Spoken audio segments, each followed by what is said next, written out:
Bon, on va retourner ce petit parchemin pour voir le sujet du jour. Ah, le money management.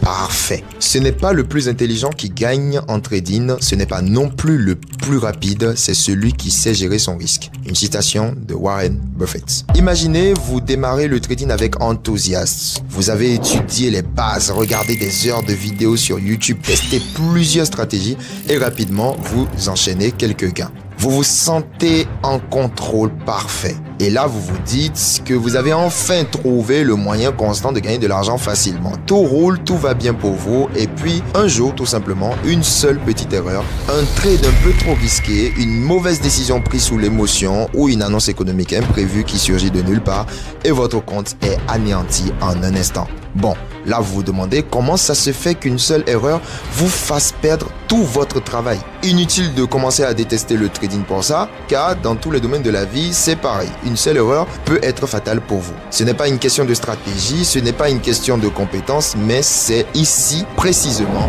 une question de gestion de risque. Une étude menée par Barclay Edge montre que 85% des traders particuliers perdent leur compte en moins d'un an et la seule raison, placée numéro 1 de toutes les raisons de cet échec, c'est une mauvaise gestion de risque. Même si un lot de 0,01 ne va pas vraiment vous aider à construire une villa, ça ne doit pas être une raison pour vous de dilapider toutes vos économies sur un seul trade. Alors aujourd'hui, nous allons voir ensemble les vrais secrets du money management. Les mêmes secrets qui m'ont permis d'apprendre à trader les petits comptes.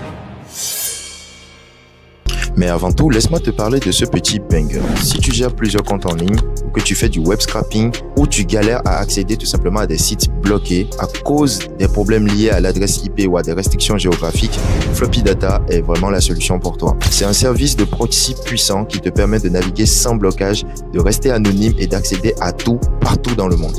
Tu as accès à des millions d'adresses IP dans plus de 195 pays, que ce soit résidentiel, mobile ou des data centers. Tu peux même choisir une IP par fil précise. Et donc, si tu as besoin d'automatiser, de scraper ou de gérer plusieurs comptes, tu choisis entre des proxys rotatifs ou fixes selon ce qui te convient le mieux. Et le prix, c'est absolument ridicule. À partir de 0,9 $ par gigaoctet avec 30% de réduction grâce au code promo FLYT30, tu peux déjà commencer à utiliser les services de Floppy Data. Et si tu bosses en équipe, tu as un espace pour tout gérer au même endroit. Floppy Data, c'est vraiment la combinaison parfaite entre sécurité, rapidité et liberté. Si tu cliques sur le lien dans la description, tu pourras tout tester dès maintenant. Et revenons maintenant au sujet de notre vidéo. Alors, le premier point à retenir tout simplement, c'est le ratio. Je crois que vous savez tous déjà que quand on parle de ratio, c'est simplement ce que vous risquez par rapport à ce que vous gagnez. Par exemple, si vous risquez $1 pour en gagner 3, c'est un ratio de 1 pour 3. Si vous risquez $50 pour en gagner 200,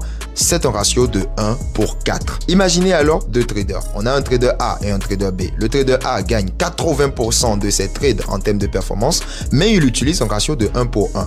Alors que le trader B gagne 40% de ses trades en termes de performance, mais il a un ratio de 1 pour 3 par trade. Alors, selon vous, qui gagne le plus d'argent sur le long terme? Bon, évidemment, sur le long terme, ça sera le trader B. Parce que même si sa performance est réduite de 40% comparé au trader A, il est quand même plus rentable que lui, car un seul bon trade peut compenser plusieurs pertes. Voici une petite illustration. On a le trader A qui va faire 10 trades exactement comme le trader B. Et comme il est rentable à 80%, il gagne 8 trades de $10 de profit par trade et 2 perdants de $10. Donc, comme bilan, il aura gagné au total $60. Le trader B fait 10 trades, mais 4 gagnants seulement de $30 chacun et 6 perdants de $10 chacun. Au total, il aura gagné un profit de $60. Les chiffres sont exactement les mêmes, mais le trader B peut échouer bien plus souvent que le trader A et quand même être rentable. Voilà pourquoi les professionnels ne cherchent pas à avoir raison tout le temps, ils cherchent tout simplement à être rentables même quand ils ont tort. Avant d'aller plus loin, si vous n'êtes pas encore abonné, c'est le moment de le faire. Je partage énormément de valeur chaque semaine pour vous. Maintenant, on passe directement au deuxième point. C'est très facile de faire un plan de gestion de risque ou de vous dire que vous ne risquerez pas plus de $100 par position par exemple. Mais une fois sur le marché, vous prenez une position, vous placez un stop loss et les prix commencent à aller contre vous. Sauf que vous avez remarqué que vous perdez beaucoup plus d'argent que prévu. Et au final, vous cramez beaucoup plus rapidement votre compte alors que le stop loss n'est même pas atteint. Et c'est là alors qu'intervient tout simplement la notion de lot size. Le lot size, c'est la clé pour contrôler votre risque. Par exemple, en Forex, lorsque vous prenez un lot standard, vous gagnerez ou vous perdrez 10 $ par pips. Pour faire plus simple, si vous prenez un lot de 1 et vous ouvrez une position, vous gagnerez 1 $ par point sur le marché. Donc, si vous prenez une position avec un lot de 0,01, alors vous gagnerez ou vous perdrez 0,01 $ par point. C'est en maîtrisant cela que vous saurez exactement comment placer votre stop loss et combien de points valent votre stop loss pour savoir exactement combien de lots il faudrait prendre sur votre position pour ne pas cramer votre compte alors que le stop loss n'est pas encore atteint. Par contre, en indice synthétique, le lot size est un peu plus complexe. Sur les indices de dérive, par exemple, vous avez des lots qui varient d'un marché à un autre. Sur la volatilité 115, par exemple, le lot minimal actuellement est de 0,001 et pour ce lot, vous gagnerez ou vous perdrez 1 $ pour 100 000 points sur le marché. Alors que sur la volatilité 25, le lot minimal est de 0,5 et vous gagnerez ou vous perdrez 1 $ pour 2000 points. Et donc, ça rend les choses un peu plus complexes à maîtriser, mais il faut forcément que vous le maîtrisez. Ça fait partie intégrale du boulot. Par exemple, je vous laisse ici le tableau de lot size pour les indices synthétiques de dérive. Vous pouvez faire une capture d'écran et voici un autre pour les indices synthétiques de Wild Trade. Parlons maintenant d'un point essentiel, le stop loss hunting. C'est un piège complètement invisible et il faut qu'on en parle. Vous avez sûrement déjà vécu ça. Vous placez un stop loss bien réfléchi, le marché, il touche votre stop loss et dès qu'il touche le stop loss, il va maintenant dans votre direction. C'est un moment de frustration énorme. Mais pourquoi? Vous ne savez pas réellement la raison. Mais là, pour vous expliquer cela, vous vous dites que le broker vous a arnaqué en chassant votre stop loss et en manipulant le marché. Mais en fait, ce n'est pas tout à fait cela.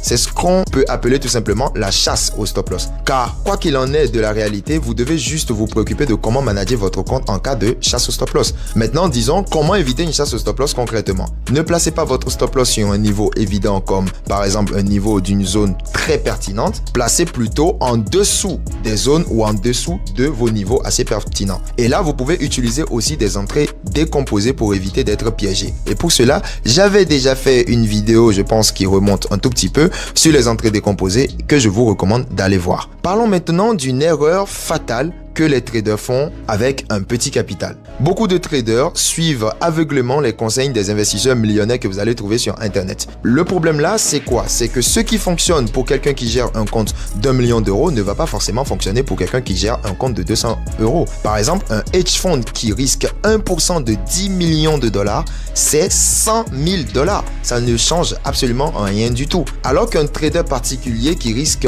1% de 200 $, c'est 2 $. La marge est tellement minuscule que je me demande à quel moment vous allez vraiment réussir à ce rythme. Si vous avez un petit capital, vous devez adapter vos règles. Il faut risquer plutôt un montant fixe, pas seulement en pourcentage. Ne tradez pas trop gros, sinon une série de pertes vous cramera tout simplement votre compte. En résumé, il faudra que vous respectez tout simplement un ratio minimum de 1 pour 2. Vous ajustez vos lot size pour protéger vos capitals, évitez la chasse au stop loss avec des entrées intelligents, adaptez votre stratégie avec la taille de votre compte et n'oubliez pas que le trading, ce n'est pas une question de chance, c'est une question de discipline. Ça sera tout pour cette vidéo, j'espère que vous avez aimé. N'hésitez pas à me dire en commentaire comment vous trouvez la vidéo et si vous voulez que je vous partage des sujets un peu plus intéressants comme celui-là. Ce sera tout pour cette vidéo, c'était Emmanuel Krajak, on se retrouve à la prochaine.